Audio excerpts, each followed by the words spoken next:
Well, everybody's getting on the zoo bus when it comes to this question. Nutty questions about the president's birth certificate are being fueled by conservative talk show hosts like Rushbo himself and, of course, some others like Lou Dobbs and the lunatic fringes out there. We've got some Republican congresspeople, 9 of them now, all pushing a measure to require the production of the display of a birth certificate in order to run for president now, which is fine, except the message is this guy didn't have one, meaning Barack Obama. Joan Walsh is editor-in-chief of Salon, and Willie Brown, of course, is the great former Speaker of the California Assembly and former mayor of San Francisco most recently. I want to start with Joan Walsh because you wrote an interesting blog about your experience watching the former vice president's daughter, Liz Cheney, talking about this the other day. Your view of what's going on here with this push to claim that the President of the United States is not an American.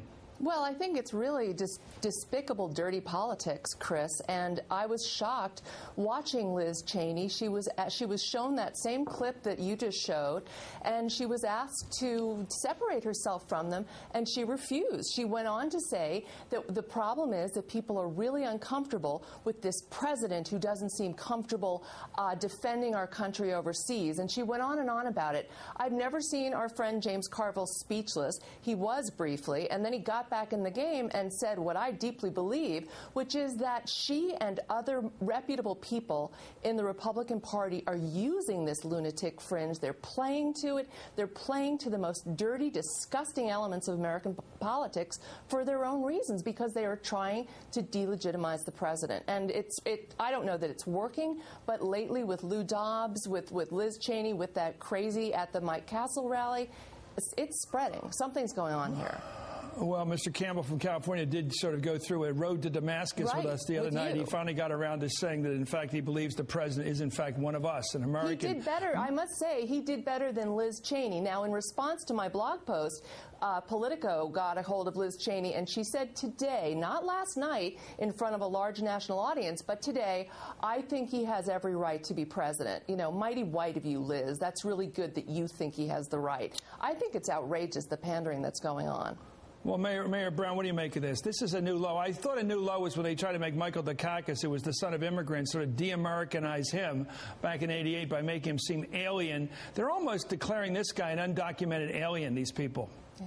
There's no question that's what they're doing, Chris. But I got to tell you, the Republican Party is in shambles.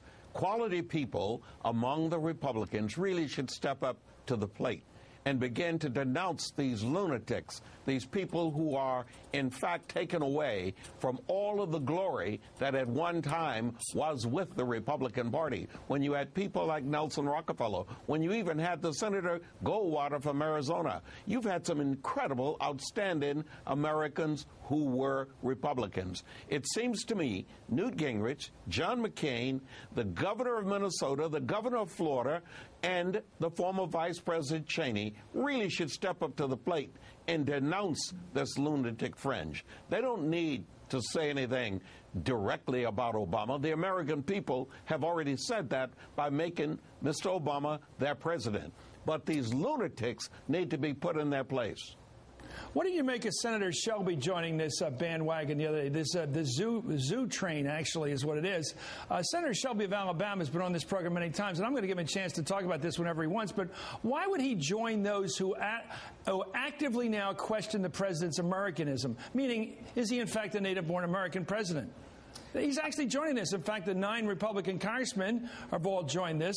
And I wonder whether there's an aspect near of not documentation, but pigmentation that this is all about. Would they be doing this to a George W. Bush? No.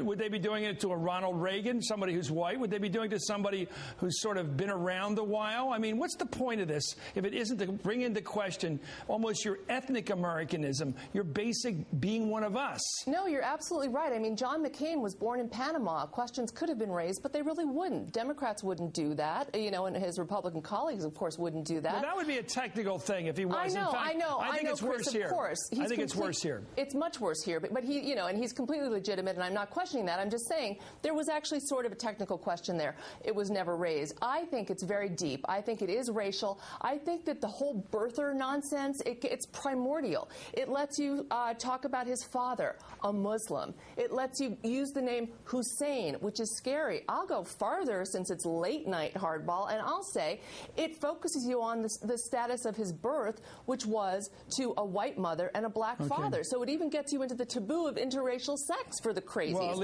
Well,